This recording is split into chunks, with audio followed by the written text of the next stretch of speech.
Alhamdulillah, alhamdulillah pada malam hari ini Allah Subhanahu wa taala memberikan kepada kita inayah taufik untuk kita bisa duduk kembali di majelis ini, baca roti, baca sedikit pun sudah semuanya. Mudah-mudahan insyaallah ya Rabbi bil Mustafa. Amin. Amin. Nabi Muhammad sallallahu alaihi wasallam dan qasidana disampaikan, dikabulkan semua maksud-maksud hajat kami, wafirkan Allah, ampuni dosa-dosa kesalahan kita semuanya ya Allah. Dan mudah-mudahan abiyatul atat sidina ma'niyatin karlitbiha kargana ya wasi'an rahmi. Mudah-mudahan berkat kudah yang dibaca tadi, kalau ada masalah-masalah, ada kesumpekan, ada ganjalan hati, diangkat semuanya.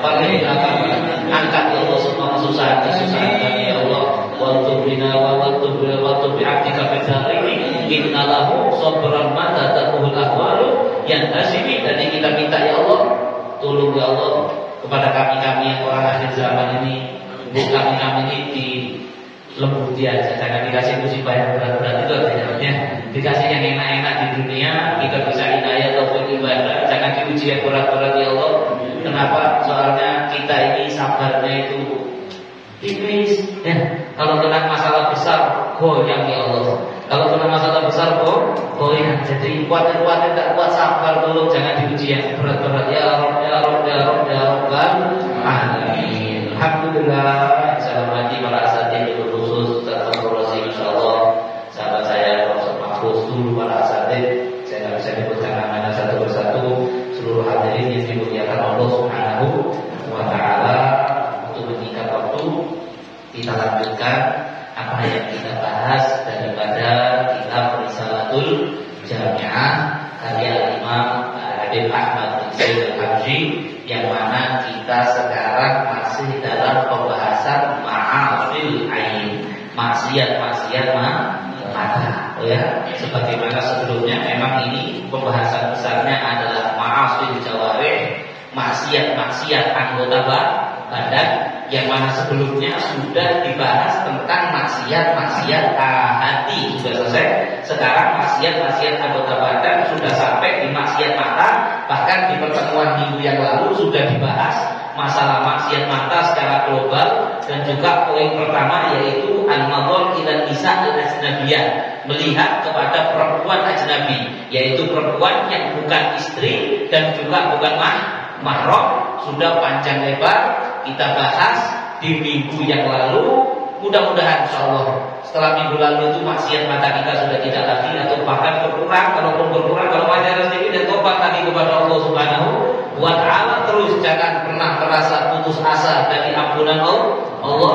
Jangan pernah merasa saya ini kayaknya nggak bisa berhenti maksiat saya tobat balik lagi. Ini percuma, mending saya nggak usah tobat. Nah, ini adalah tipuan setan. Jangan pernah merasa mending nggak usah tobat. Ya, yang harusnya itu tobat terus. Jangan pernah. Allah tidak akan bosan menerima taubatnya seorang hamba sampai hamba itu sendiri bosan minta ampunan kepada Allah. Saya ulang lagi. Itu ada hadis maknanya seperti itu. Allah tidak akan bosan menerima taubatnya seorang hamba, kecuali sampai hambanya itu yang bosan bertobat kepada Allah. Jadi terus gimana tuh? Saya itu malu tobat balik. Kenapa yang malu? Harusnya kami itu malu kalau maksiat bolak-balik. Itu negatif, maksiat bolak-balik. Tobat bolak-balik itu positif. Jangan dibalik, malu tobat, maksiatnya jalan. Akhirnya maksiat jalan tanpa tobat. Itulah yang diinginkan iblis, itulah yang diinginkan setan. Biar kita maksiat terus, nggak pakai tobat. Tapi kalau bisa, kita tobat terus, walaupun nggak maksiat tobat. Apalagi kalau maksiat, tubu ilallah, kata Nabi SAW, bertobatlah kalian kepada Allah, karena sesungguhnya aku, kata Nabi SAW, itu bertobat kepada Allah fil yaumi akthar min 70 marrah, lebih daripada 70 kali. Dalam riwayat lain, astaghfirullah fa inni la astaghfirullah fil yaumi akthar min 70 marrah. Kata Nabi, mintalah ampun kepada Allah terus, saya, kata Rasulullah. Padahal Nabi itu maksud dijaga Allah daripada berbuat dosa. Kalau gue gak punya dosa, itu minta ampun kepada Allah satu hari gak pernah kurang ya, dari 70 dari 70 kali. Apalagi kita yang banyak dosa. Pokoknya jangan bosan-bosan minta ampun kepada Allah. Makanya niat tobatnya itu betul-betul lanjut seperti yang minggu lalu saya sampaikan. Niat kita mau ulangi lagi waktu tobat. Jangan kalau saya istighfar nanti kalau lagi ya itu namanya istihadah. Itu namanya kayak ngici kalau bahasa Jawanya, ngici Gusti Allah. A'udzubillahi min dzalik. Sudah. Sekarang berikutnya wana dzoril awrati. Maksiat mata yang berikutnya adalah melihat aurat. Sebagaimana kita tahu, maklum sudah aurat seorang laki-laki dulu. Auratnya laki-laki adalah ma baina surrah wal rukbah, antara pusar atau udel sampai lutut. Riwayatnya antara udel dan lutut. Al-Imam Syafi'i, imam kita dalam fikih, kita takdir kepada beliau, menganggap kalimat ma baina surrah wal rukbah, antara udel sampai lutut itu ya semua, mulai dari pusar sampai lutut adalah aurat bagi laki-laki, sehingga harus ditutup. Mohon maaf, pusarnya nggak boleh kelihatan. Ini sebelum kita bahas kelihatan, kita bahas wajib menutup auratnya dulu. Pusar tidak boleh kelihatan, lutut tidak boleh kelihatan. Ya, ini yang kita ikuti. Adapun beberapa imam madzhab yang lain beristihad ma baina surrah wa rukbah itu adalah as-sawatan, adalah di antara lutut dan ma baina surrah wa rukbah. Kalau Imam Syafi'i memahaminya mulai pusar sampai lutut. Beberapa imam madzhab yang lain memahami antara lutut dan pusar, yakni memperhalus, mau membahas kemaluan depan dan belakang. Sehingga di dalam madzhab yang lain pendapat masalah aurat laki-laki hanya kemaluan depan dan kemaluan belakang, sehingga lutut tidak termasuk aurat, pusar tidak termasuk aurat. Tapi itu madzhab lain. Kenapa saya sampaikan? Biar kita itu tidak sempit. Kita tetap taklid Imam Syafi'i. Tetap kalau kita sholat nggak boleh kelihatan lututnya, batal. Sholat kelihatan udahnya batal, ya. Tapi biar kita nggak, nanti kalau antum pergi umroh, ini seperti Ustaz Rozi ini sering bawa jamaah dari Singapura umroh, ini masya Allah. Kalau umroh nanti lihat orang tawaf kelihatan pusarnya, lebih kan di antara syaratnya tawaf satu aurat, begitu saja. Auratnya harus ketutup. Lah ini kok orang tawaf kok udahnya, bahasa Jawanya udel, Ustaz nggak paham. Bahasa Indonesia pun kasih keluarkan nggak boleh. Masya Allah. Apa namanya? Pusarnya kelihatan. Waduh, itu tawafnya tidak sah. Mungkin mereka dari madzhab lain. Kalau dari Turki madzhabnya Hanafi, kalau dari Maroko madzhabnya Maliki. Yang dalam madzhab mereka itu pusar tidak masuk aurat bagi laki-laki. Jelas ya? Kemarin nonton bola Maroko, mana kelihatan lututnya. Bagi mereka madzhabnya mereka tidak aurat itu. Ya, bagi madzhabnya mereka tidak aurat. Kita kalau main bola ya pakai yang menutup lutut. Itu tidak boleh boleh makan ini warna papan kanan cekak. Bukan itu maksud saya. Jelas pakai yang penting Pak besok pakai celana pendek, sholat Allahu Akbar di masjid, diprotes saya aurat. Katanya Habib saya tetap kita pakai mazhabnya Imam Syafi'i, biar kita itu tidak gampang mengingkari orang. Dikatakan setiap orang itu tidak tasa. Kalau luas ilmu alim, ilmunya orang itu qalla ingkaruhu, dia akan sedikit mengingkari orang. Ketika dia lihat orang dari luar negeri, bukan orang Indonesia, kayak kamu terlima tawaf, oh berarti ini madzhab lain. Dalam madzhabnya dia bukan aurat. Melihat auratnya orang lain itu adalah maksiat mata. Saya bahas laki-laki dulu karena kemarin sudah banyak membahas tentang melihat perempuan. Walaupun sesama lelaki tidak boleh lihat auratnya. Jelas? Nanti karena sesama lelaki mandi bareng. Ya di militer tidak begitu masa mandi bareng, telanjang bulan saling melihat aurat satu sama lain. Apa-apa podolangan. Ya, enggak apa-apa sama laki-laki enggak boleh. Dosa. Mata kita melihat, melihat sesama lelaki, auratnya lelaki itu dosa. Lebih saya enggak tertarik ini podolangan ini. Walaupun tidak Jelas? Walaupun tidak ada tertarik, tidak ada syahwat, apalagi saya lihat itu tidak tertarik, walaupun tidak tertarik, tidak boleh. Maka mohon maaf, jangan sampai kita mandi bersama-sama. Kayak dulu kalau dilawan gimana? Dulu waktu selama campur bau, gak pakai baju. Tapi kok tahu ya dulu masa kecil saya kalian, saya tidak pernah ikutnya belum alhamdulillah ya. Tapi pernah kayak ketemu ya pun ya Allah, itu masih agak enak ya namanya. Ya, masya Allah masih agak enak. Ya, melihat yang haram. Alat melihat, tidak boleh. Maka harusnya bagaimana? Kalaupun memang seperti masa ini militer tentara, kalau mandinya itu di tempat bersama-sama, ya caranya pakai telesan. Pakai celana yang memang dikhususkan atau sarung, paham? Jadi waktu mandi bersama-sama itu auratnya tetap tertutup. Kalau sampai misalnya udarnya nggak bisa ya paling tidak dia pakai celana 3/4, ya tetap auratnya tertutup, jangan sampai kelihatan. Begitu juga ketika mohon maaf buang air kecil di mall atau di bandara, ada toilet yang kiri. Nah, seperti negaranya Ustaz ya. Tapi kalau di tempatnya beliau apa? Tapi sekarang di negara maju, sekarang di sini juga itu di mall-mall Ustaz, yang toilet tempat buang air kecil itu berdiri dan itu kalau noleh ini bisa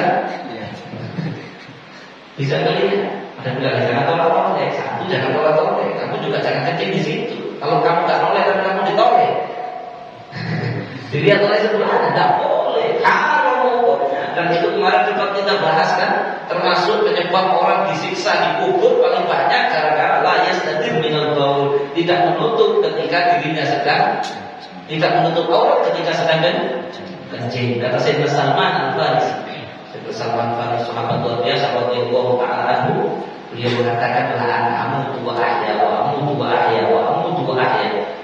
Sungguh saya mati hidup lagi, mati hidup lagi, mati kasar dibunuh, hidup lagi, mati hidup lagi, dibunuh lagi, hidup lagi, dibunuh lagi. Itu lebih penting bagi saya daripada orang lain melihat aurat saya atau saya melihat auratnya orang lain. Ya, prinsipnya sahabatnya Rasulullah SAW itu tidak mau sampai mending mati daripada auratnya dilihat orang lain. Kalau kata Sayyidina Imam Ali bin Abi Thalib radhiyallahu ta'ala anhu, tidak ada yang boleh melihat aurat kamu illa zawjatuk, kecuali cuma istri atau malaikat yaminuk. Tidak ada sekarang milul yamin ya. Maka yang boleh lihat cuma istri, lainnya tidak boleh siapapun maupun anak. Hati-hati.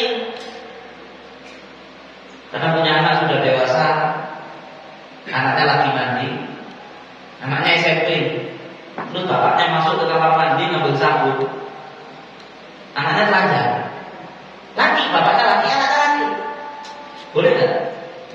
Bapak boleh, anak saya boleh, bayi saya yang mandi. Iya, bayi dulu belum balik, sekarang kan sudah balik, nggak boleh, jelas ya.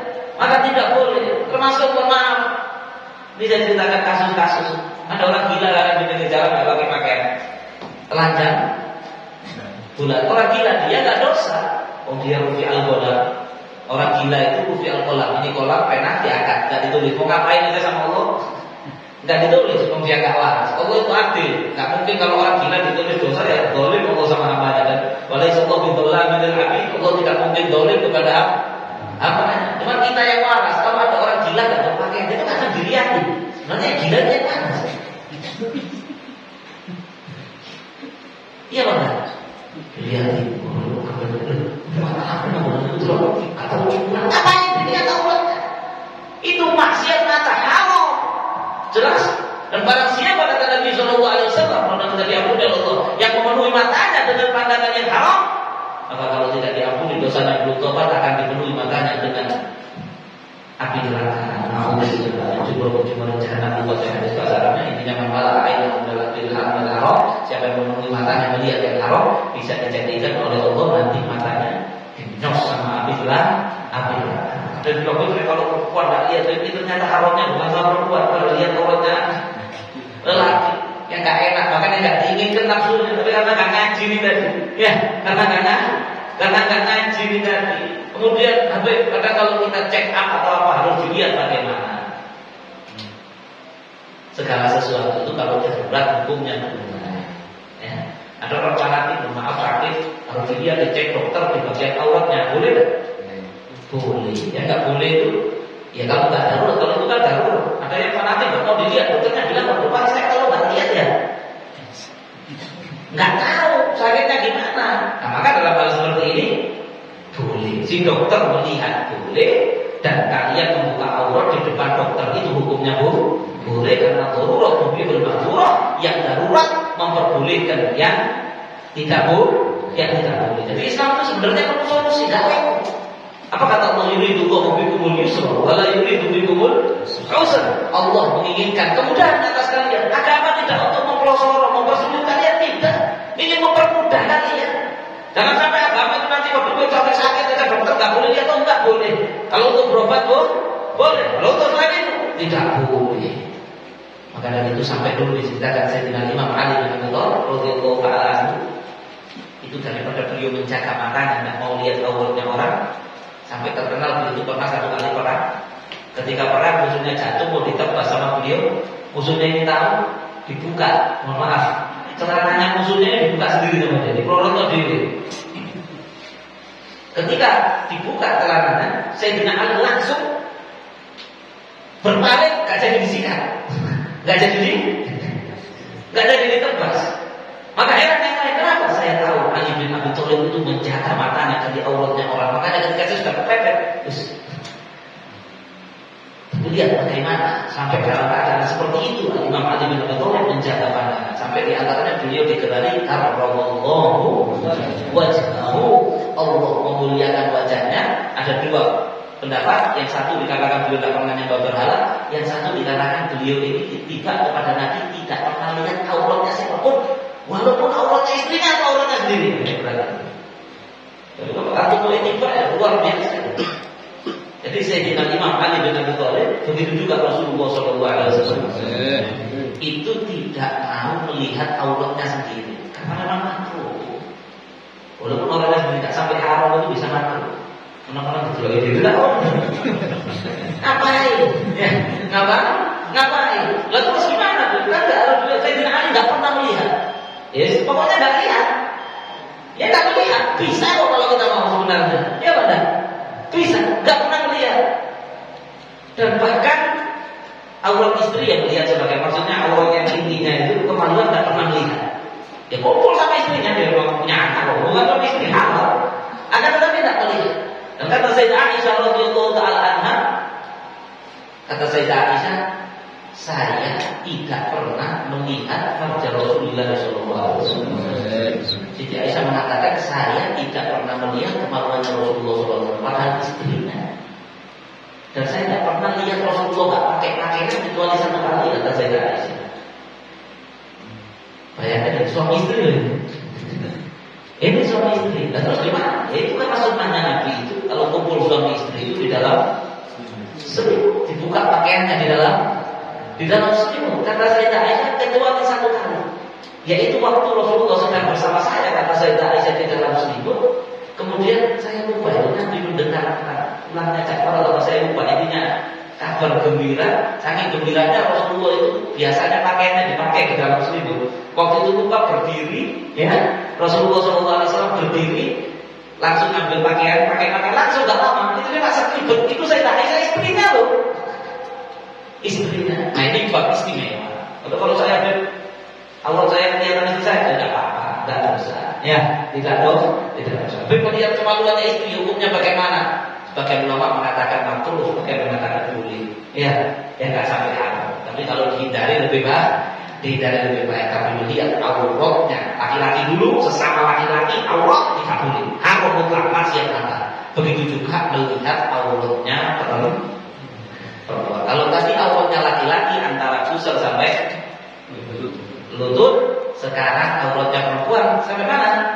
Auratnya perempuan itu kalau di depan lelaki ajnabi yang bukan suaminya adalah jami'ul badan. Semua anggota tubuhnya adalah aurat yang harus ditutup. Mungkin kalau pakai pendapat yang paling remeh, paling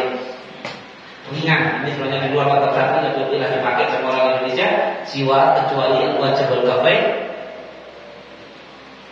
kecuali wajah dan telapak tangan tidak termasuk aurat. Lainnya itu lainnya itu aurat. Untuk melihat wanita saya rasa sudah cukup di penjelasan yang minggu yang lalu, maka itu adalah maksiat mata. Kemudian wan nadhar bil istihqar ila muslim. Ini juga maksiat mata. Melihat dengan pandangan meremehkan kepada seorang muslim. Kadang ada yang bilang, wah, saya tidak lihat Allah, alhamdulillah, saya lihat perempuan tidak, masya Allah, lihat perempuan bisa, dia tidak lihat Allah juga, enggak. Tapi kalau lihat orang lain suka apa ya? Lihat apa namanya? Ngicing. Katanya orang Jawa ngicing. Lihatnya itu nggak enak ya kalau lihat orang muslim. Ngeremehkan, ngenyek, ya, ngenyek. Beliau bingungnya apa? Ya, ngenyek. Melihat dengan pandangan ngenyek. Nanti kita tanya sama muslim disuruh menjelaskan mereka di jalan ngenyek itu paham kan? Ngenyek, lihat dengan ngenyek kepada seorang muslim. Ini maksiat mata, ini dosa, besar dosanya. Jangan main-main. Karena sesungguhnya kehormatan setiap muslim itu azim insyaallah. Saya ulang sekali. Kehormatan setiap muslim sangat besar di sisi Allah Subhanahu wa taala. Kehormatan muslim sangat agung, sangat besar. Barang siapa yang mengatakan la asyhadu an la ilaha illallah wa asyhadu anna Muhammadan Rasulullah, saya bersaksi kepada Tuhan selain Allah, Nabi Muhammad itu utusan Allah, maka dia muslim. Dan kehormatan muslim itu luar biasa besarnya. Saya lupa kalau tidak salah kalamnya Sayyidina Umar bin Khattab, kalau tidak salah itu Sayyidina Umar pernah melihat Ka'bah. Dan Sayyidina Umar mengatakan Ka'bah begitu mulianya kamu, tetapi sungguh kemuliaan seorang muslim lebih a'adzam indallah, lebih agung di sisi Allah daripada kamu wahai Ka'bah. Ya, kalau sampai lihat Ka'bah bentuknya ini berkuala, mau Ka'bah itu sedangkan dalam kalam tersebut kehormatan seorang muslim, pokoknya muslim itu lebih a'adzam indallah daripada Ka'bah. Yang mana muslim itu agung, muslim itu dengan syahadatnya bisa membawa mereka ke dalam surganya Allah. Tapi kadang-kadang terjadi di antara kita melihat kepada seorang muslim dengan ngenyek, meremehkan. Karena apa? Banyak sebab. Satu, kadang-kadang karena fisik, naudzubillah min dzalik. Karena fisiknya jelek, terus lihat-lihatan sama mereka. Ada nggak pakai ngomong, sudah paham main mata dok. Ada kan dulu? Ya, hanya main mata. Kemudian akhirnya lihatnya itu dengan pandangannya nggak enak. Ya bahkan sampai yang dilihat itu bisa terasa. Bisa kan betul? Misalnya alhamdulillah saya sini ngajar terus nanti belajar saling terus saya pas saling saya. Kenapa? Nah itu maksudnya. Paham? Pokoknya melihat meremehkan karena fisik, astagfirullah. Terus kita merasa sombong dengan fisik kita yang mungkin lebih ganteng, mungkin lebih jelek, mungkin lebih cantik. Ya Allah, padahal itu anugerah dari Allah. Dan orang itu ketika diciptakan Allah fisiknya tidak ganteng, bukan berarti Allah tidak cinta sama dia. Belum tentu yang ganteng yang lebih mulia dari yang tidak ganteng. Di Allah la yaduru ila asamikum wa la ila suarikum, itu tidak masuk penilaian itu. Allah tidak melihat, tidak menilai kepada fisik, tidak menilai kepada paras wajah yang dilihat oleh Allah. Qulubikum, hati kamu yang dilihat itu hatinya. Inna akramakum indallahi atqakum, yang paling mulia di antara kamu di sisi Allah yang paling bertakwa. Jelek, ireng, merongos, tapi bertakwa, amin ganteng, suspek, medis, tapi tidak bertakwa. Di mata Allah yang mulia siapa? Yang ireng merongos kan? Apalagi sudah ireng merongos menahan. Alhamdulillah, saya itu masih merongos. Alhamdulillah, masih ireng ini ireng. Alhamdulillah, terus dia sabar. Oh, mulu di sisi Allah.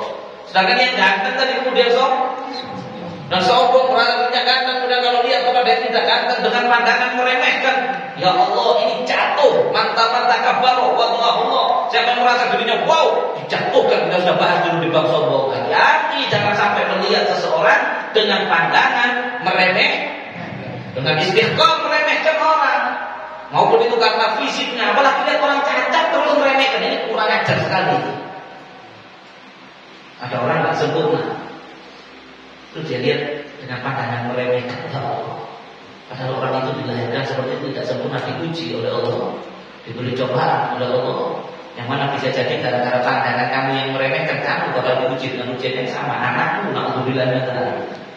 Kita gara-gara dulu pandang itu meremehkan, ada anak cacat, kita melihat dengan pandangan meremehkan, ngicik-ngicik, ngenyek.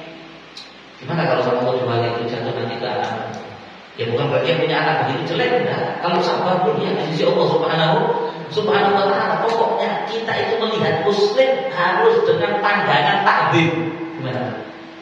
Mengaku seperti muslim, keagungannya besar. Saya memuliakannya, harus disapa dengan ramah, dengan enak. Enggak boleh dipandang dengan pandangan meremehkan. Atau kadang-kadang orang itu memandang meremehkan karena urusan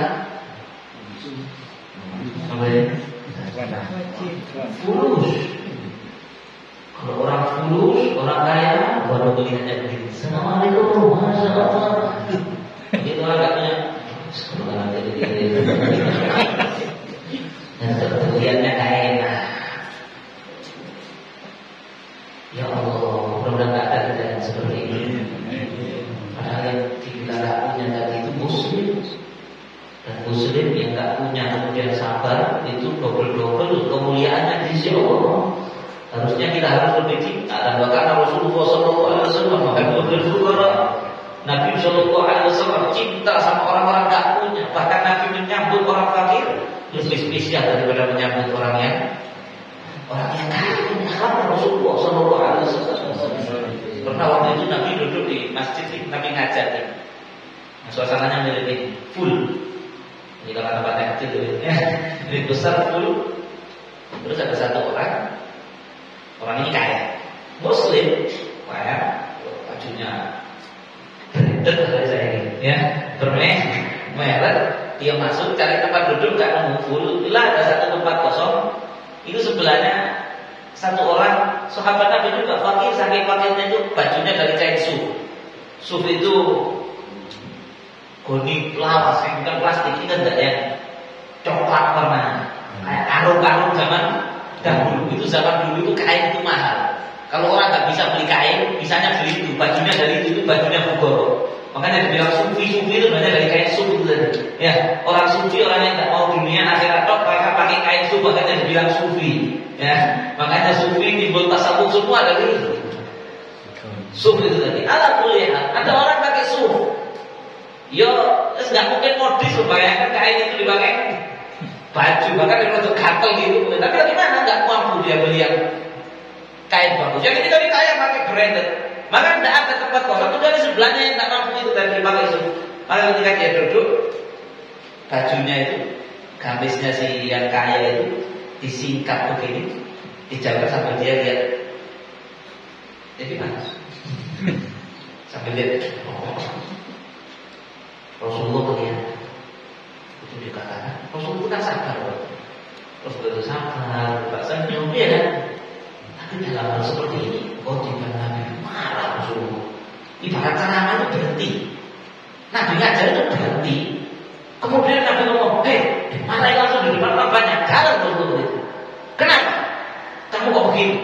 Kamu takut kefakirannya saudara ini pulang kepada kamu?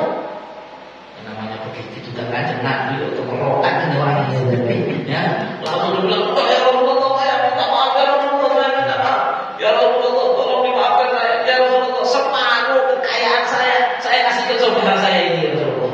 Jadi misalnya dia punya aset 2 miliar, 1 M buat dia, ya Rasulullah. Yang orang pakai pensil tadi, Nabi tanya yang orang bantunya, akan buat dia, dan suami itu kamu kasih hadiah separuh hartanya, kamu terima kan? Tidak, sudah saya katakan. Saya khawatir kalau saya punya uang banyak nanti saya sombong kayak dia. Saya khawatir kalau saya punya uang banyak nanti saya sombong kayak dia. Luar biasa. Intinya dari sini bagaimana Rasulullah SAW marah kalau ada orang memandang remeh orang lain, apalagi hanya karena urusan penampilan, urusan fisik. Dan itu akhlaknya siapa sih? Akhlaknya kalau kita baca Quran. Di dalam Quran itu diceritakan akhlaknya siapa yang suka memandang orang lain dengan pandangan remeh karena fisik, karena pakaian, karena materi. Itu akhlaknya Abu Jahal, akhlaknya Walid bin Mughirah, akhlaknya akhlaknya musuh-musuh terbesarnya Allah. Bagaimana diceritakan oleh Allah Subhanahu wa taala dalam Al-Qur'an, itu bagaimana Abu Jahal dan kawan-kawannya itu kalau Sayyidina Bilal lewat GCC pakai pan. Wa idza maru bi Allah mazun, ada kan di Quran itu? Jadi dulu Rasulullah itu Nabi menceritakan kepada sahabat. Jadi Islam masih belum kuat. Waktu itu Islam itu di Mekah aja minoritas awalnya. Komunitas masih nggak bertanya. Sedangkan dulu itu kekuatan terbesar di dunia itu Romawi dan Persia. Ibarat sekarang itu Romawi itu Amerika, misalnya Persia itu Rusia, bukti. Ya, tangan umat Islamnya ada Jamal View ini misalnya. Kalau ada salib saya, masya Allah.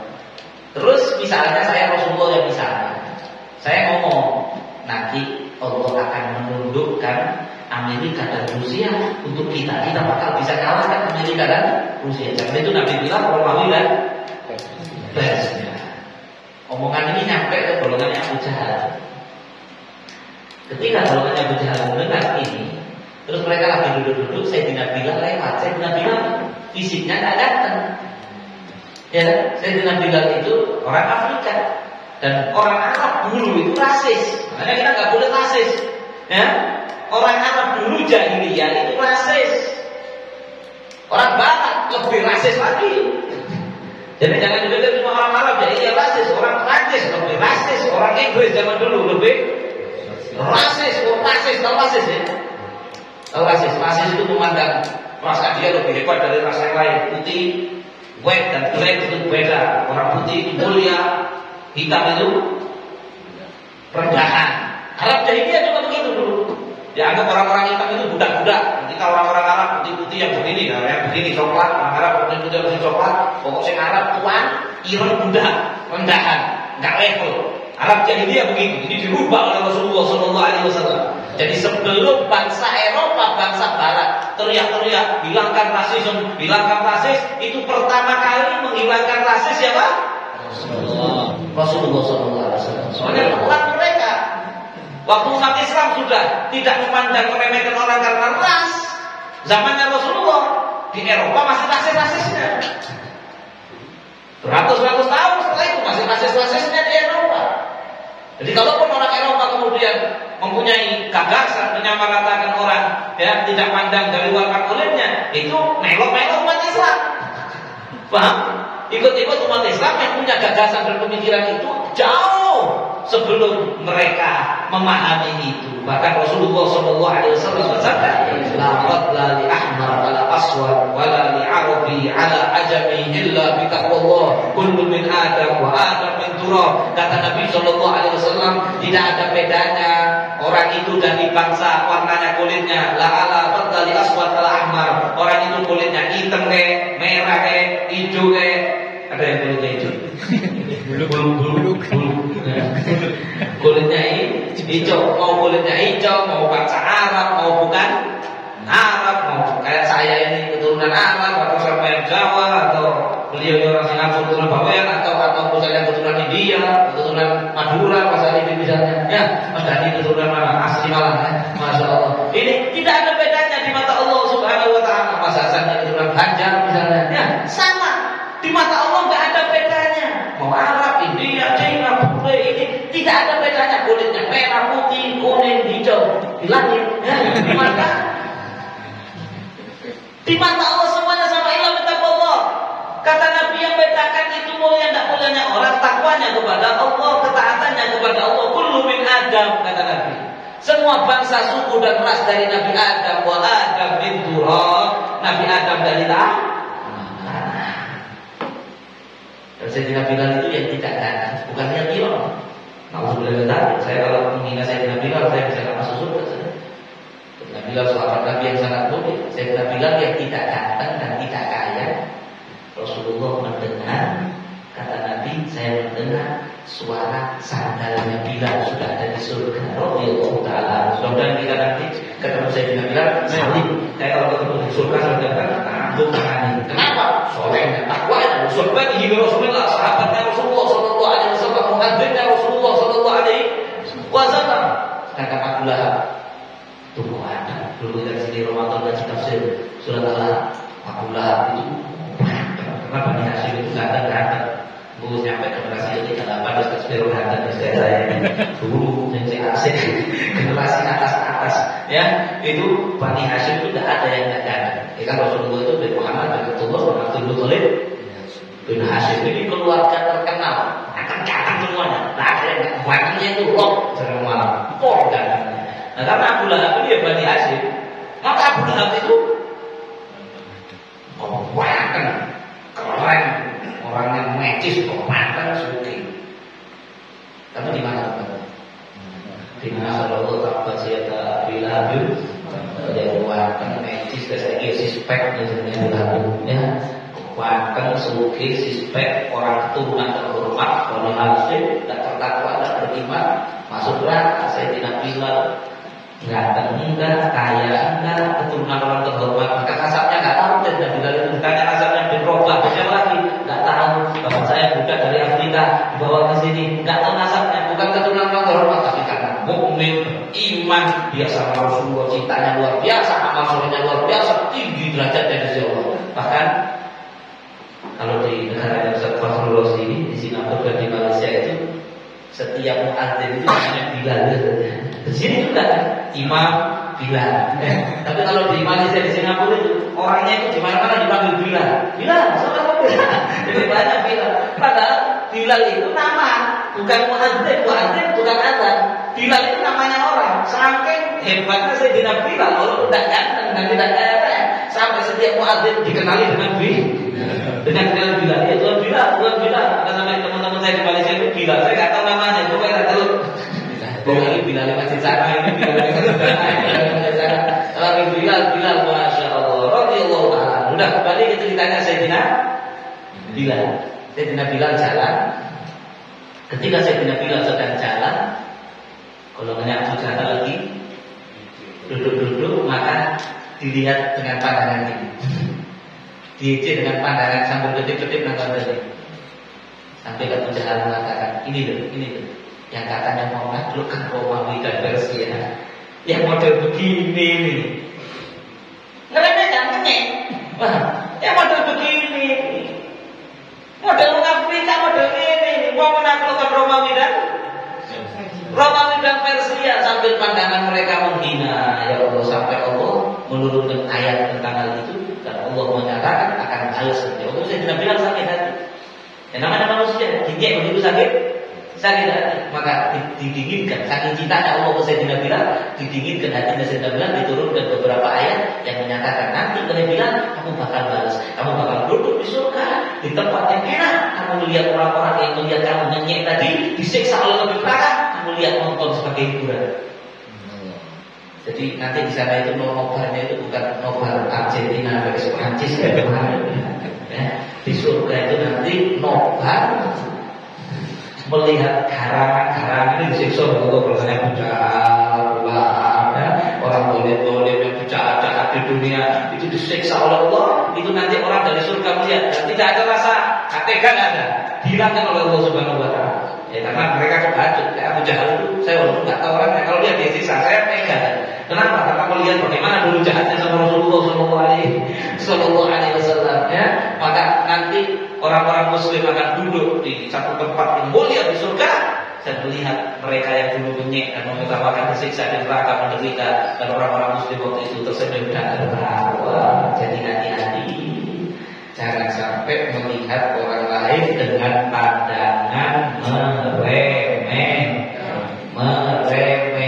Setiap Muslim azim itu orang kaya, orang tak punya, ganteng, fisiknya sempurna atau cacat, kita melihatnya dengan pandangan ta'zim. Masya Allah, kita ta'zim kepada la ilaha illallah Muhammadur Rasulullah yang ada di hatinya dia. Paham? Ini mau takzim apa aja, ini ibadah yang sepiro. takdim kepada la ilaha illallah Muhammad Rasulullah yang diimani ada di dalam hatinya, yang diimani dalam hatinya dia, sehingga kita akan beda-bedakan. Dan ingat, kalau kita sampai ada orang itu yang bergaul, bermajlis itu milih-milih itu ada. Saya sempat mengenal orang begitu. Jadi milih-milih. Oh, ini majlis orang-orang borjuis. Kalau dia nggak borjuis nggak boleh ikut, dia nggak nyaman. Oh, ini majlis orang-orang ganteng misalnya. Nggak ganteng nggak boleh ikut. Oh, ini majlis nggak boleh ini. Kalau kita merasa diri kita lebih hati, ditutup hati dari hidayah Allah Subhanahu wa taala. Berarti tidak Allah alakum diqalbil mutakabbirin jabbaran. Saya sering mengingatkan, sebelum saya tutup terakhir, saya sering mengingatkan itu apa namanya? Yang Allah menurunkan beberapa ayat di surat Al-Kahf, di surat Al-Kahfi, itu ketika tokoh-tokoh pembesar kafir Quraisy, pembesar kafir Quraisy itu datang ke Rasulullah ngomong, wahai Muhammad, ada yang bilang dari mereka bukan dari Musa, kalau kata dari Musa, atau Musa, atau dari mana, pembesar orang tua ini datang ke Rasulullah mengatakan mau masuk Islam, tapi waktu itu dia melihat Sayyidina Salman yang tadi. Salman itu dulu anaknya gubernur kaya raya, medis. Kemudian Sayyidina Salman itu kan kita tahu perjalanannya panjang, beliau sampai akhirnya cari kebenaran sampai ketemu Rasulullah di Madinah. Sayyidina Salman itu nggak punya, itu buruh panen kurma, nggak punya kebun kurma loh, buruh di kebun kurmanya orang. Sehingga kadang-kadang Sayyidina Salman itu kalau habis panen kurma itu keringetan, pakai surga juga, itu keringetan, kadang nggak mau ketinggalan majelis, ya ketinggalan majelis itu kadang-kadang nggak sempat mandi langsung datang. Kebetulan waktu itu Sayyidina Salman dalam riwayatnya berkeringat, duduk di dalam Masjid Nabawi mendengar nasihat-nasihatnya Rasulullah. Pas pembesar usaha ini datang, dia lihat, dia wangi, ya sunnah wangi. Kita kalau ke majelis ini sunnahnya wangi, bersih, ya. Tapi kadang-kadang kondisi saya juga nggak bisa menyalahkan. Misalnya ada mau pengen hadir ke sini, pulang kerjanya jam 6, ya, kemudian pengen hadir, kalau mandi dulu dan lain sebagainya nggak sempat, kemudian pakai kaos, pakai baju kerja kaosan, keringetan tekuk. Caranya sampai kita harus masya Allah. Saya kalau jadi dia bentar waktu ke majelis, ya enggak, ini dengan keringetan. Dan jangan sampai kita juga meremehkan orang gara-gara pakaian. Hati-hati loh di majelis. Jadi mah tak bukan atau kosida biasa aku berapa kosida. Masya Allah. Ada begitu kosida, suaranya luar biasa dua orang ini ya, meramaikan majelis kita. Maka jangan pernah meremehkan orang karena pakaian. Ya, jangan kalian kalau begini pasti sore. Kan saya pakai gamis nih pasti sore. Belum tentu uang ini bisa dibeli. Berapa sih harganya pakaian ini? Ya, siapapun bisa pakai ini. Kalau ada orang bandar togel buku ini bukuan perlu begini ya, aku ini. Dan pakaian itu ya kita mau berpakaian seperti ini bagus. Ya, misalkan pakaiannya nggak begini, yang penting nutup aurat. Yang penting nutup aurat itu nggak dilihat sama Allah. Yang dilihat sama Allah adalah hati. Kadang-kadang kita juga begitu. Lihat orang waduh di mana, bukan pakai tongkat, waduh rambut tangan. Seperti itu nggak pakai begitu. Kahormat. Ini juga nggak boleh. Berarti kita kok melihat dari pakaian. Saya kalau nggak salah pernah dengar ceritanya. Habib Salim bin Zidan itu pernah datang ke Singapura. Saya datang ceritanya dari Habib Sepuh di Singapura. Jadi pernah Habib Salim itu datang pakai celana. Biasanya beliau pakai sopan, pakai mahal. Sekali datang pakai celana. Sopan, kalau supaya enggak. Mungkin saya nggak tahu, mungkin celana pakai kaku atau gimana. Pakai itu ya. Datang turun di airport, itu orang-orang yang biasanya saling bubur-bubur itu nggak saling. Kalau saya tanya ini loh, katanya jadi selama ini kalian menghormati pakaian, hanya menghormati pakaian. Lain kalau misalnya Habibnya celana cekak, saya datang pakai mana segini, kalian nggak salah, masuk akal saya yang salah, ya. Tapi kan ini nutup aurat, paham? Jadi jangan sampai kita meremehkan orang karena pakaian. Lu besok jalan ke sini kabeh ngomong kabeh, tetap yang sarung-sarung. Ada bebas. Tidak ada tekanan dalam hal itu. Yang kopiahnya pakai kopiah, ya sunnah. Pakai kopiah ini juga sunnah. Rasulullah dulu 99% Nabi tidak keluar kecuali pakai kolam suar. Kemudian Nabi pakai imam, maka sunnah walaupun imam itu lambangnya wong alim kemana kita mencoba sekolah saya dicampaiannya coba ya sementara kita coba pakai imam dulu belum wayahnya ya turun wayahnya sunnah itu ya bila tidak pakai kopiah tidak apa-apa. Nabi juga pernah keluar tidak pakai, ada riwayatnya Rasulullah keluar bila orang sholat tidak pakai kopiah, tapi bagus pakai kopiah melambangkan ini saya muslim ya, ini saya muslim. Jadi kalau pakai kopiah ini kan karena cuma di kota Pak izinnya ya, jadi melindungi diri kita biar tidak termaksiat. Apa tadi Sayyidina Salman dalam keadaan kelihatan orang tokoh pembesar kaya raya ini kafir masuk ngomong sama Rasulullah Muhammad, kita ini sebenarnya mau masuk Islam, mau ikut sama kamu, jadi pengikut. Tapi kalau di majelis ini ada orang gini-gini sama nutin Sayyidina Salman yang pakai suf dan dirasakan ini.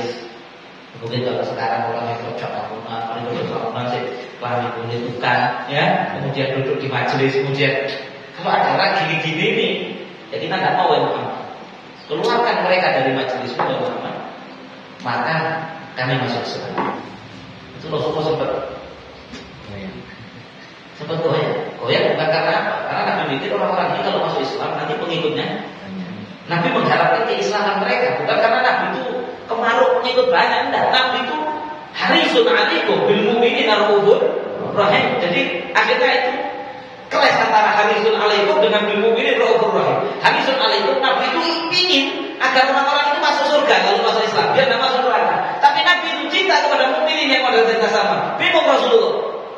Akhirnya Nabi sempat punya ide, gimana kalau tak bisa jamnya? Apa maksudnya? Jadi mungkin nanti yang golongannya mereka itu ada waktu khusus, yang golongannya orang-orang biasa-biasa orang tak punya waktu khusus.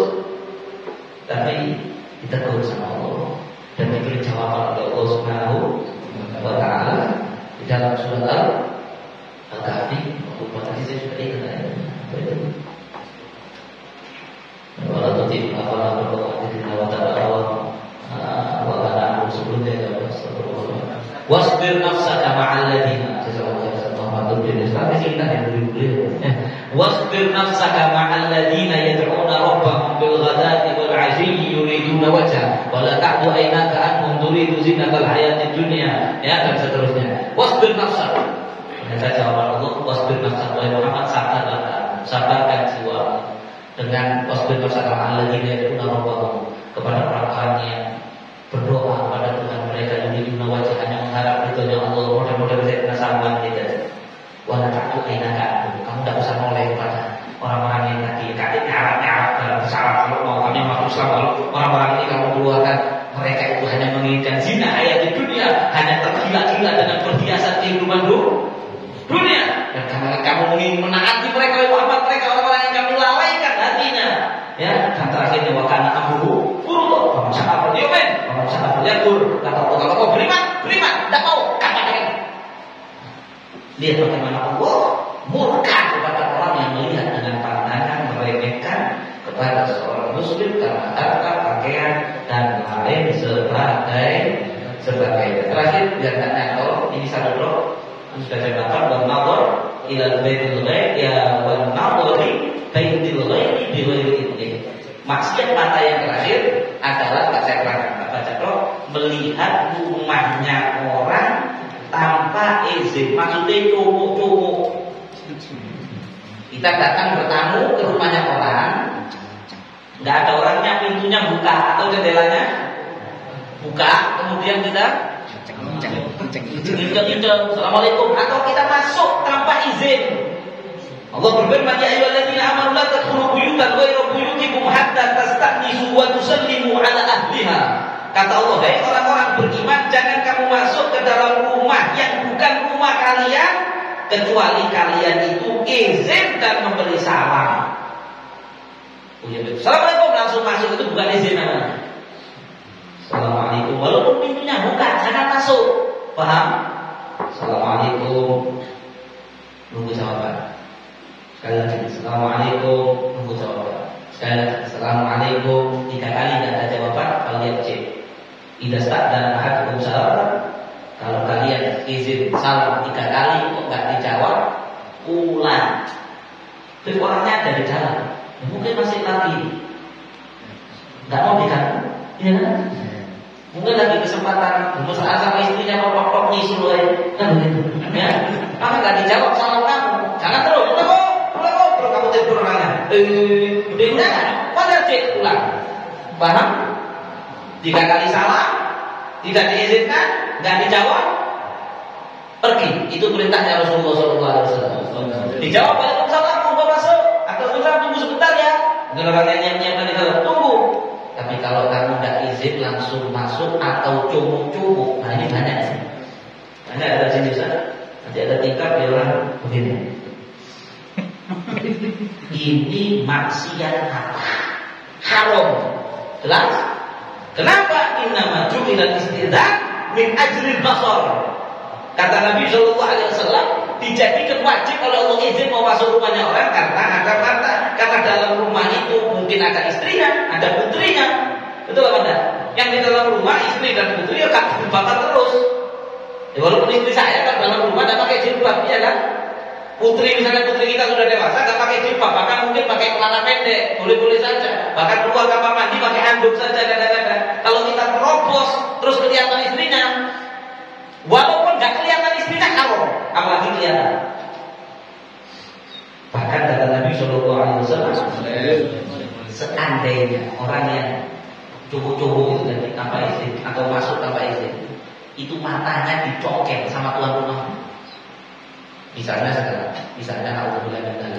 saya masuk ke rumahnya orang, saya nggak izin masuk, ternyata di dalam ada istrinya nggak pakai jilbab, terus saya lihat istrinya, terus suaminya marah, cemburu, terus mata saya dicokel, maka kata Nabi tidak ada kisos. Yang nyokel mata saya nggak bisa dihukum secara pengadilan. Salah saya yang salah. Bukan berarti Nabi menganjurkan nyokel, paham maksudnya? Akan tetapi seandainya terus mata saya dicokel, terus saya menuntut ke pengadilan, terus si tuan rumah tadi di pengadilan mengatakan, bagaimana nggak saya cokel, dia masuk rumah saya nggak pakai izin. Kemudian di situ ada istri saya tak menutup aurat, dia melihat cemburu, saya cokel matanya. Maka pengadilan akan memenangkan tuan rumah. Paham? Oh ya salahnya ini. Kalau tuan rumah nggak salah, tidak dikisos, tidak dihukum. Jadi begitu pentingnya, tidak boleh lihat isi rumahnya orang. Begitu juga, ini saya juga kadang-kadang bisa nenek-nenek, omai kobor, gulur. Nah ini juga tidak boleh. Kalau mengharuskan, jangan dikorek. Ya, kalau saya itu membutuhkan genteng itu belakang genteng itu kelihatan rumahnya terang, betul assalamualaikum. Jaga pandangan kita. Itu kan kelihatan, tapi kalau nggak kamu lihat kan nggak kelihatan. Jelas? Ya sudah bisa dipahami. Ustaz, ada sedikit nasihat saya. Tak mau Ustaz, cukup sudah. Ya sudah cukup. Selama ini melanggar Allah. Saya buat cakap banyak Ustaz, Masya Allah. Itu maaf kalau tidak. Saya dulu ke Singapura, Masya Allah, ceramah di majelisnya beliau yang Masya Allah luar biasa. Sebenarnya kita ingin dengar dari beliau. Kalau kulihat, tidak beliau cukup. Ada pertanyaan pada dua dari beliau.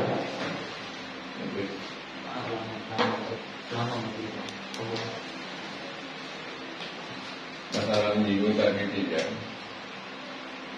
Silakan kita sholat. Nah, pertama kita nggak tahu. Tahunya saya bagaimana selesai sholat sampai salam, saya mau jangan tinggal sampai bernapas. Dia akan termasuk menyinggung. Jadi pertanyaannya, ketika kita sholat sebelah kita bahu keteng, bahu keteng itu ada beberapa sebab. Satu, orangnya memang kompros, ya. Sehingga dia itu ada yang orangnya itu tidak kompros, tapi dia itu memang gampang bau dari suatunya sudah pakai minyak wangi, kadang masih keluar bau. Atau yang kayak tadi, dia itu dari kerja belum sempat mandi, dia harus sholat atau dia pengen hadir majelis, maka seharusnya kita itu harus punya jiwa yang besar untuk memaklumi, paham? Jiwa yang besar untuk budaya orang ini, orang ini. Jadi ojo pegel. Tapi namanya manusia kadang kita mau khusus ibadah jadi terganggu. Kemudian kita katanya jadi menghilangkan waspada. Ya kalau itu menyinggung ya tidak boleh.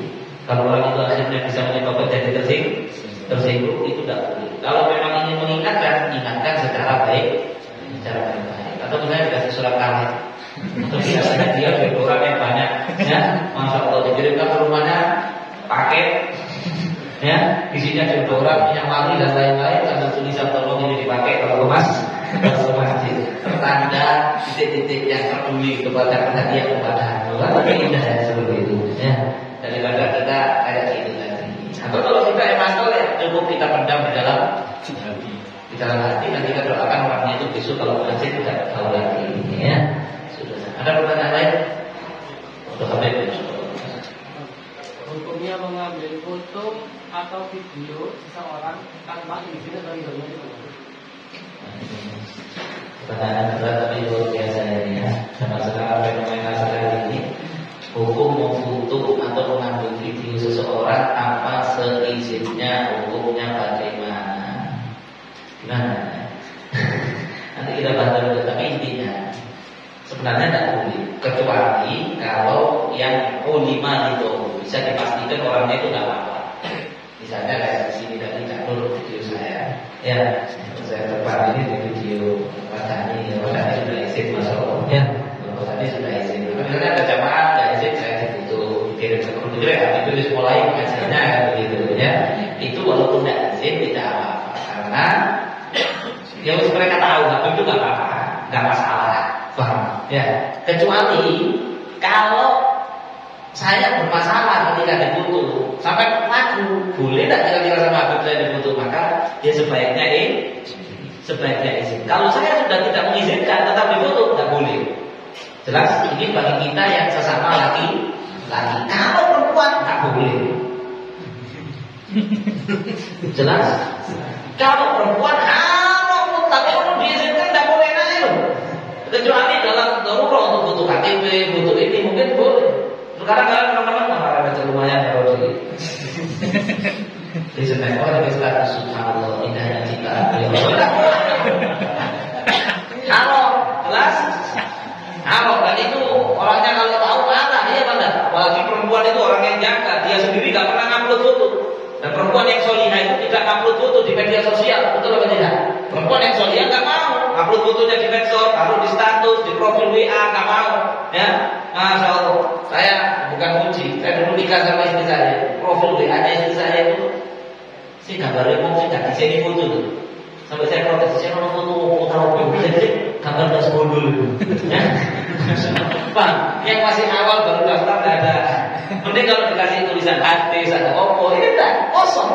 Ya, perempuan solihah tidak taruh fotonya di status, di foto profil, tidak mau. Terus kok kurang ajarnya? Dia sendiri jaga, fotonya nggak di upload di sosmednya dia adalah orang tanpa izin. Moto kemudian dikirim, apalagi diupload, dosa haram, tidak boleh. Apalagi kadang-kadang banyak yang dapat. Kadang ada pengajian ini ibu-ibu, mohon maaf. Kadang ustazahnya sudah pesan, tolong tidak boleh rekam kalau pengajian perempuan, ya, karena ustazahnya ini jaga, tidak boleh video, tidak boleh foto. Terus ada jamaah yang moto, dosa haram, tidak boleh. Ya, mungkin itu kalau kurang memuaskan nanti dipercayai cara lagi. Ada banyak satu isu yang luar biasa. Ada lagi satu lagi mungkin sudah mau jam 8. Ngomong nanti belakang. Air mustaqmal itu buat sakit dan mensucikan ya. Solusinya harus bisa dipakai untuk mensucikan lagi harus dulu. Terus yang kedua, kasih sayang ini kan buat sakit betul. Dalam rakyat akhir itu tolong itu. Kan kalau ditanya. Jadi terus mesti ngomong saya mau. Oh iya, siap. Ya, yang pertama kaki orang yang sakit sehingga tidak bisa melakukan maupun kaki, tangan apapun tidak bisa melakukan gerakan sholat yang harus atau yang disunahkan, ya. Maka tadi saya bilang yuridullahu bikumul yusra wa la yuridu bikumul usra. Allah ingin agama itu mudah bagi kita, tidak susah. Maka jangan dipaksa, nih Mas Bin. Jangan dipaksa harus duduknya kayak gimana. Terus gimana yang sampai nggak sakit? Gimana yang tidak sakit? Misalnya nggak bisa duduk, ya setengah duduk boleh kursi. Kalau bisa, walaupun nggak sempurna, nggak ada masalah. ya, yang tidak boleh itu nggak sakit, nggak apa, dulunya begitu karena pengen gaya-gayaan, itu nggak boleh. Saya pribadi, kaki saya jempol ini, kalau saya tekuk gini agak sakit, nggak terlalu rasanya. Saya nggak tahu kenapa kalau tahiyat itu tidak tahu tempatnya di sini. Kalau tahiyat, mungkin banyak yang lihat saya kalau tahiyat nggak saya tekuk, jangan diikuti, ya, jangan diikuti. Tapi saya kalau tahiyat itu kan sunnah. Kalau sujud itu memang harus begini, tapi jempol nggak harus gini. Tapi kalau duduk itu kan kayak tekan gini ya. Itu begitu agak sakit ini, kalau pas begini. Ngapain saya mau memper? Kalau bahasa Indonesianya memprosoro diri sendiri. Padahal Nabi itu mengajarkan yasiru wala tu'asiru, permudah, jangan dipersusah. Kalau bisa saya ngomong susah, walaupun sakit saya tahan. Itu nyakitin diri sendiri, malah nggak boleh, malah haram nantinya. Ya udah sakit ya udah nggak usah dihitung. Maka begitu juga sampai ada. Jadi sebisanya, walaupun nggak sempurna. Kalau misalnya orang ininya sakit, kalau sujud nempel perih. Dulu kalau nggak sujud nggak sah. Ya itu yang nggak sakit. Bagi yang sakit yang nggak nempel ya sah. Paham? Nggak nempel ya sah. Kemudian ini sering dibahas. Terus sebenarnya bab tayamum, bab wudu itu tadi air itu sudah kita bahas di awal. Mungkin jamaah-jamaah itu akhir-akhir. Orang yang di sininya sakit, dokter bilang nggak boleh kena air. Betul katanya kalau nggak wudu saya, kalau nggak kena air sholatnya nggak sah. Udah kok ada solusinya. Ya benar. Bisa kalau misalnya bisa dibasuh yang lain, yang tukangnya nggak dibasuh sah wudunya. Atau misalnya susah ya tayam. Ada dua cara, mau langsung tayam, walaupun ada air boleh. Atau misalnya bisa tak basuh sininya kok, cuma yang sakitnya ini nggak saya kenakan air, sah nggak wudunya? Tapi kalau sininya garing kan nggak sah. Iya kalau nggak ada sakit, kalau ada sakit dokter bilang kalau kena air nenek nggak sembuh. Maka betul saya takut masuk neraka, saya basahi. Akhirnya malah nenek, itu salahnya sendiri. Yang dulu ada satu riwayat yang di zamannya Rasulullah, ada orang kepalanya. Jadi kepalanya itu pecah, orangnya itu agak mungkin retak atau gimana. Terus dia jodoh, dia jodoh mau sholat subuh bingung. Temennya bilang nggak bisa, kamu harus mandi. Kalau nggak kamu meninggalkan sholat, kamu kalau nggak sholat nggak sakitnya akhirnya mati. Masuk air ke dalam kepalanya meninggal. Ketika sampai berita ini Rasulullah bilang kamu mau bunuh saudara kamu. Jadi bukan malah benar, bukan malah benar. Harusnya gimana? Ya harusnya tayamum. Apa tayamumnya bulu-bulu? Kalau tayamum mandi besar, tayamum mandi besar. Ada tayamum mandi besar, boleh puas kalau tahu kan pasir Bromo. Tayamumnya tetap namanya tayamum itu cuma buka sama tangan. Intinya tidak gampang, maksudnya tidak repot, tapi ya jangan sebelum. Kalau ada alasan sakit dan lain sebagainya. Kemudian masalah air yang mustamal. Memang sekali lagi dalam mazhab Syafi'i itu masalah air ini roto ketat. Ya, dalam mazhab Syafi'i air itu kan ketat. Ya wis kita takdir sama Imam Syafi'i. Maka air yang sedikit, air mustamal itu kan air yang sedikit dan sudah digunakan wudhu kan gitu. Ya, sedangkan pembagian sedikit banyak itu cuma Syafi'i karena yang mengatakan kalau ada masalah tabulat sama dunia. Karena macam kalau bukan karena ada sama salah saya yang ikut mazhab Syafi'i, saya ikut mazhabnya Imam Malik dalam urusan air yang tidak membedakan air itu banyak dan sedikit. Tapi sudah kita ikuti Imam Syafi'i, kalau air sudah mustamal ya tidak kita pakai wudhu. Alhamdulillah kita hidup di satu negara yang airnya berlimpah ruah, ya. Maka mustamal ya udah cari yang nggak usah. Ya gitu ya. Gimana solusinya? Juga mungkin kalau ada masukan nanti. Air sudah mustamal, ya udah kita pakai air yang lain. Kalau nggak ada, lain lagi ceritanya. Begini bersih, mustamal tapi bersih. Dan saya nggak ada air lagi. Gimana? Tayamum mau pakai ini? Nah ini baru nanti dibahas. Yang mungkin bisa nanti dalam hal ini kalau takut Imam Malik itu apa dipakai untuk karena masih ada air, ya masih ada air. Atau mau tayamum karena dalam mazhab Syafi'i tidak boleh bersama dua-duanya insyaallah sah soalnya. Nanti saya murojaah juga lagi. Ya tapi kalau sudah air mustamal ya jangan dipakai wudu lagi. Air yang dalam batas sedikit tadi dimasukkan keran, diberi kerannya terus sakit suci sakit. Oh ya nggak apa-apa. Iya boleh. Jadi banyak pada akhirnya. Ya pada akhirnya jadi banyak melebihi 2 pola, nggak ada masalah. Ya kalau dia menjadi banyak dan melebihi 2 pola, karena air tadi hanya mustakmal dan bersih bukan najis loh ya. Lain kalau dia itu sudah tercampur najis, kita campuran banyak, ya itu lain lagi ceritanya. Berhubungan berbaunya akhirnya kalau boleh jadi banyak lagi, nggak ada masalah. Itu mungkin yang sampai pikirkan tadi apa? Jeding kecil ya, jedingan itu airnya tinggal sedikit, nggak sampai 2 pola, habis dipakai wudhu, terus masih ada sisanya, dibuang mubadir, karena dihidupkan lagi kerannya banyak lagi. Dan sebenarnya air yang dipakai wudhu itu ketika kita itu ngambil airnya itu niat nyeduk itu tidak jadi mustahil. Perhatikan, ya, udah jeding. Kita niat nyeduk biar. Niat ibu yang kita pakai yang dicebuk, yang lainnya itu kita nggak pakai wudhu, cuma ya kena tangan, cuma nggak pakai wudhu, itu tidak mustakmal ya ini. Yang mustakmal itu yang sudah, paham? Yang sudah dipakai wudhu, yang gerocok kemudian sampai tangan, itu mustakmalnya. Tapi yang air yang kena tangan atau kena cantik waktu nyebuk, karena tujuan niatnya nyebuk tidak mustakmal. Ya, mudah-mudahan kalau saya salah nanti saya tidak. Masya Allah ada yang lagi. Mohon maaf Ustaz, yang apa lebih. Masya Allah. Terakhir ya, terakhir monggo masalah sini warahmatullahi wabarakatuh.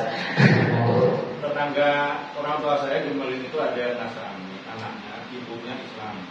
Jadi ibunya ini ikut pengajian. Jadi waktu Natalan gini, ibunya ini undang ibu pengajian datang ke rumahnya untuk makan-makan. Jadi gimana hukumnya? Saya sudah bilang ya, tapi nggak enak sama ibunya ini datang. Masya Allah, jauh sekali. Jadi memang malamnya bisa saya. Iya malu lupa saya. Saya udah banyak bahas, sudah sering dengan saya bahas. Allah tuh lihat pertanyaannya bagi yang dengar. Jadi ada seorang anaknya Nasrani, ibunya Muslim, dan ibunya buat acara apa ya? Ya untuk anaknya ini karena Natalan, tiap Natal dia undang ibu pengajian. Jadi acaranya Natalan, tapi baca Yasin. Masya Allah, ya acaranya Natalan tapi baca Yasin. Boleh tak adil? Tidak boleh. Ya, hukumnya tidak boleh. Dan enak deh. Ya, saya lebih baik gak enak sama tetangga daripada gak enak sama Allah. Mending gak enak sama Allah, mending enak sama tetangga. Mending gak enak sama. Ya, kalau lihat jangan sampai ridhonya orang itu di atas ridhonya Allah. Kita harus baik sama tetangga. Kalaupun kita baik sama tetangga karena cari ridhonya Allah, iya benar. Kalaupun kita itu menjaga perasaannya orang karena cari ridhonya Allah. Tapi kalau acara itu diadakan karena untuk memperingati hari rayanya orang di luar Islam, maka hukum menghadirinya haram secara mutlak binasul Quran, ya, dengan nas Al-Quran. Tetapi acaranya itu tidak ada doa-doanya juga, doa mereka. Nah itu haram sudah. Tapi ya lebih baik tidak ada. Kalaupun acara itu hanya makan-makan, itu tapi karena niatnya itu dibuat untuk mengagungkan hari raya tersebut, khawatirnya masuk kepada ar-ridho bil kufri, kufur. Ridho terhadap kekafiran bisa membawa kepada kufur. Seharusnya ibu yang anaknya beragama lain itu tidak ikut-ikut.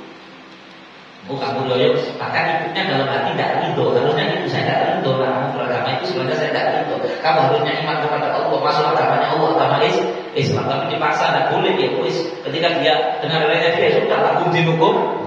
Walian. Tapi kalau ibunya ikut menyetujui, bahkan ikut merayakan, ikut buat acara, kayak ibunya ini ridho dengan kekafiran anaknya. Iya benar. Dan ridho kepada kekafiran anaknya sebuah kesalahan, maksiat. Dan nanti tetangga yang diundang ridho juga, waduh nanti double itu ini, ya, double itu. Jadi ya sebaiknya tidak usah. Ya mungkin untuk menjaga perasaannya ya mungkin suruh datang ke rumah saya. Maaf saya ada acara di rumahnya anak saya. Apa undang juga, undangkan makan bersama-sama ibu saya sudah berdua di nasi itu. Kan benar kan? Undang ibunya makan. Jadi ibu saya punya alasan. Dulu saya ada acara sama anak saya, diundang sama anak saya dalam video selesai masalah. Ya nggak usah ngomong haram ini tidak usah. nanti sama tetangga bagaimana. Tapi intinya apa sih? Intinya itu satu, bahwa kita yakin Nabi Isa tidak lahir di bulan Desember. Tidak. Pasti Nabi Isa tidak lahir bulan Desember.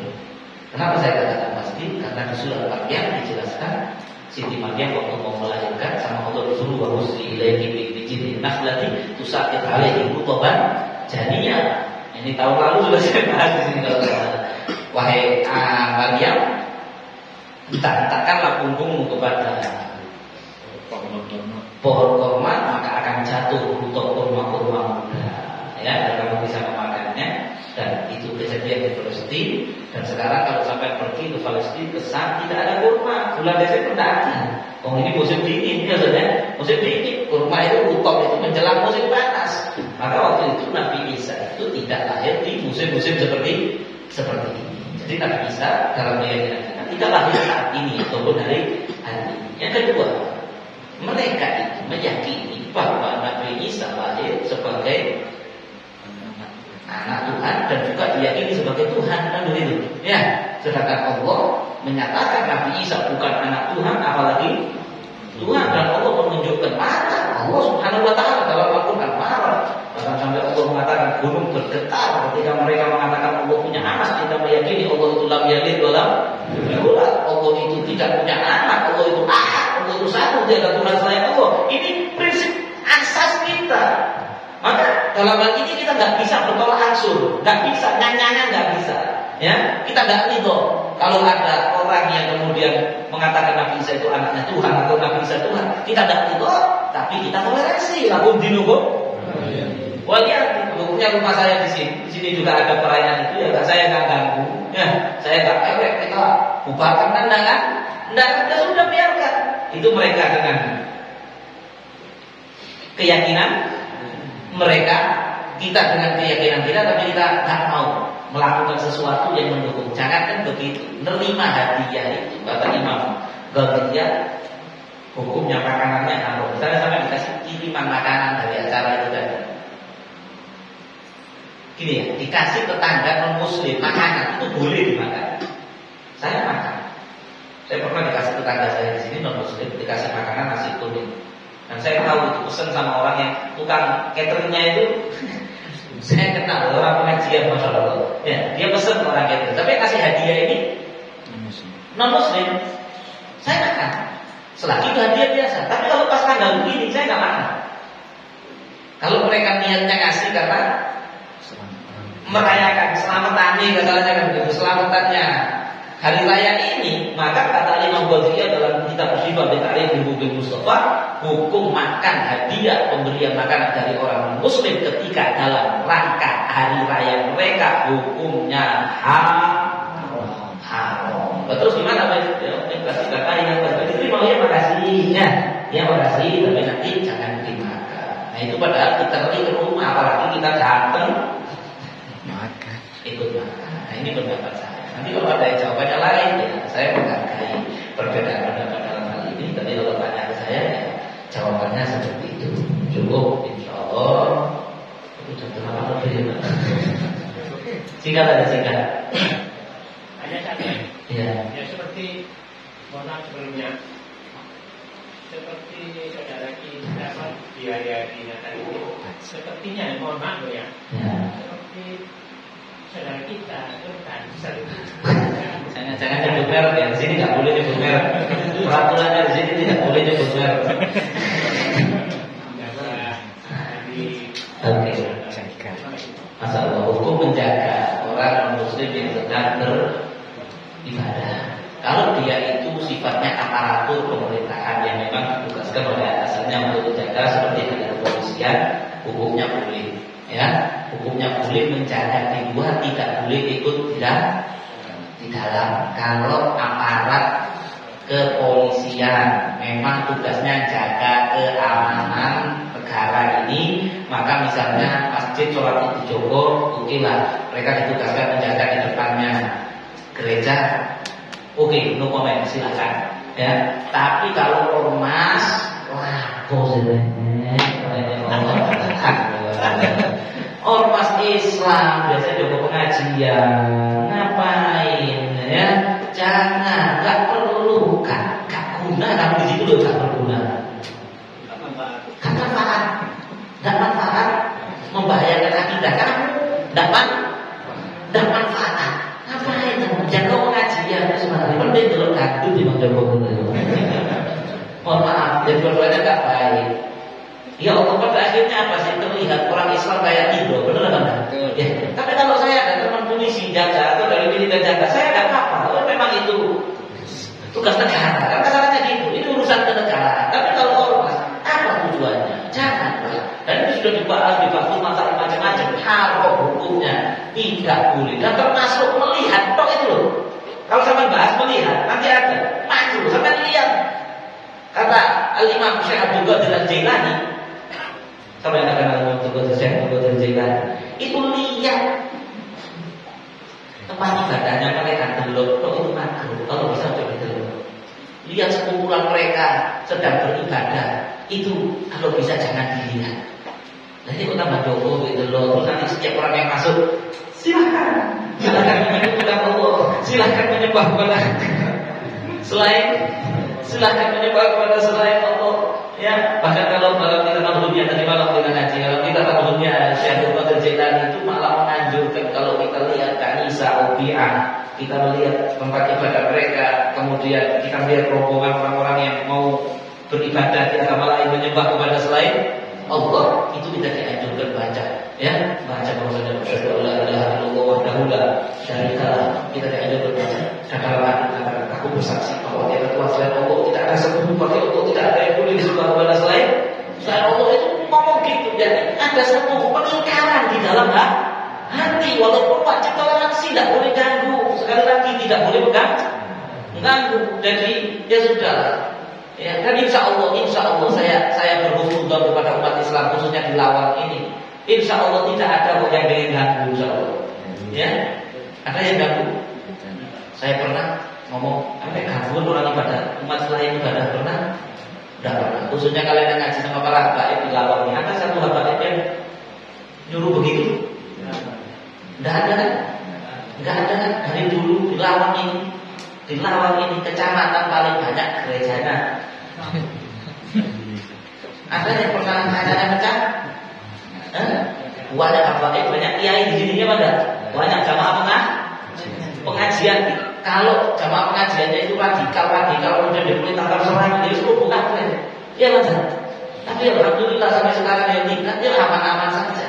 Ya, dan kalaupun takut ada oknum-oknum yang didoktrin dengan doktrin radikal sesat kemudian ini ngebom gereja dan lain sebagainya, ya serahkan kepada polisi dan tentara untuk menjaga. Begitu saja. Ya, jangan sampai kita itu, saya mohon maaf. Saya yakin mereka ini juga tidak mau kalau disuruh ngamalkan pengajian. Ya, ormas non muslim disuruh ngamalkan pengajian, mau tidak mau. Dan kita meyakini, kita menghormati itu. Sekarang Majelis Lawang ini dijogo sama ormasnya mereka. Kita tidak mau. Mereka tidak mau, kita juga tidak apa-apa. Ya memang itu bukan keyakinanmu. Kita tidak memaksa itu. Paham? Ya, jadi saya mohon mudah-mudahan itu dijauhkan dan dihindari. Dan saya dengar kabar tahun lalu, tahun lagi ini di Lawang terjadi seperti itu. Sampai ada yang bilang, dongana ada bercerita di Lawang. Sini dong ngomong. Dongana ada bercerita di Lawang. Ini suka. Kamu jangan suka sama saya. Suka sama Allah. Suka sama Allah. Soalnya bercerita kalau urusan di keras, saya tidak keras kalau ini. Ya, yang porsinya memang begitu kan. Ya begitu. Biar kita itu masih tetap yakin bahwa ini benar, ini hak, ini batil. Ya, jangan sampai yang batil kelihatan. Ini bahaya nanti kalau sudah seperti itu dan melihat orang kafir ketika beribadah dengan mata takzim itu haram. Jangan nanti dibalas kalau orang muslim meremehkan, kalau si kafir takzim aku alihkan. Ini sudah bapak ini nomor ini koyak Argentina Prancis final ini ya sudah sedia. Ada kesalahan kami mohon maaf yang sebesar-besarnya. Insya Allah kita ketemu lagi di Sabtu yang akan datang. Saya mau doa nanti subuh ini jam 5, salat jam 5 saya mau ada acara dakwah ke Banda Aceh. Doakan perjalanan saya pulang nanti kembali ke tanah air, masih sama-sama tanah air, belum sapa kalau butuh ya. Tapi insya Allah pulang ke sini sebelum hari Sabtu insya Allah, sehingga Sabtu depan kita bertemu kembali di tempat yang sama ini insya Allah. Dalam keadaan sehat walafiat. Wassalamualaikum warahmatullahi wabarakatuh. Ya Rabbana ta'awna bi anna ta'awna wa anna asrafna